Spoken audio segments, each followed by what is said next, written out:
അല്ല ഇപ്പൊ എന്താ വിശേഷിച്ച്? മലപ്പുറം കൂരിയാട് ദേശീയപാതയുടെ സർവീസ് റോഡ് ഇടിഞ്ഞു. 2 വാഹനങ്ങളുടെ മുകളിലേക്കാണ് കല്ലും മണ്ണും പതിച്ചത്. എന്താ എന്ത് പറ്റി? നമ്മൾ ഹൗസിംഗ് കോളേജിൽ പണിതോണ്ടിരുന്ന ഫ്ലാറ്റ് തെക്കോട്ട് എരിഞ്ഞെന്ന്.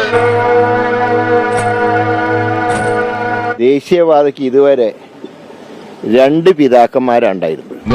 ഞാനാ കണ്ടത്. ഇവൻ കണ്ടു, പക്ഷെ ഞാനാ കണ്ടത്. റിസ്ക് ആണ്. ആ റിസ്കിന്റെ ക്രെഡിറ്റ് കൂടി എനിക്കിരിക്കട്ടെ. ആരും എന്നെ തടയരുത്. പൂർണ്ണമായിട്ടും ധം എന്ന് പറഞ്ഞിട്ട് താഴോട്ട് പോയപ്പോ അനാഥാലയത്തിലേക്ക് ഈ ദേശീയപാത ഇപ്പൊ ചെന്നെത്തി നിൽക്കുക. നിന്നെ വിഷമിപ്പിച്ചുകൊണ്ട് അനുപമ എനിക്ക് വേണ്ടടാ.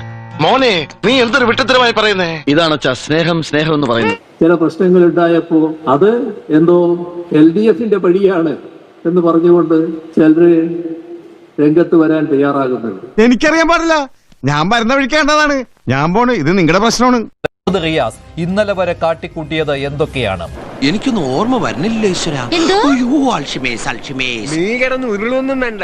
ഇക്കാര്യമേ എനിക്ക് നല്ല ഓർമ്മയുണ്ട്. സോഷ്യൽ മീഡിയയിൽ ഇപ്പോഴും ഓടുന്നുണ്ട് മുഹമ്മദ് റിയാസിന്റെ പഴയ റീൽസുകൾ. ഞാൻ ഉൾപ്പെടെ ഞങ്ങൾ എല്ലാവരും ഒരു ടീമായി സഞ്ചരിച്ചുകൊണ്ട് പരിശോധിക്കുന്നുണ്ട്.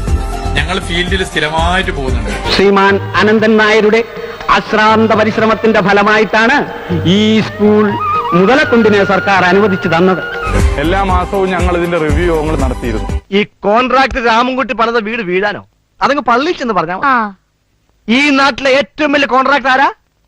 ഈ ഞാനാ. ഇത് കംപ്ലീറ്റ് മുന്നോട്ട് കൊണ്ടുപോകേണ്ടത് സംസ്ഥാനത്തെ പൊതു മരാമത്ത് വകുപ്പാണ്. കേരളത്തിന്റെ മുഖച്ഛായ മാറുന്ന പദ്ധതിയാണ് ഇതെല്ലാം. നമ്മുടെ എല്ലാം ശ്രമഫലമായി ഈ നാടിന്റെ ഹൃദയരേഖയായ വേറ്റുമ്മൽ കൊങ്ങാറ്റ റോഡ് ഇന്നിതാ ഗതാഗത യോഗ്യമായിരിക്കുകയാണ്. ഇതിന്റെ പ്രവൃത്തി, ഇതിന്റെ കാര്യങ്ങൾ എങ്ങനെയാണ് പോകുന്നത്, ഇതിനൊക്കെ കോർഡിനേറ്റ് ചെയ്യുന്നുണ്ട് മുഖ്യമന്ത്രി.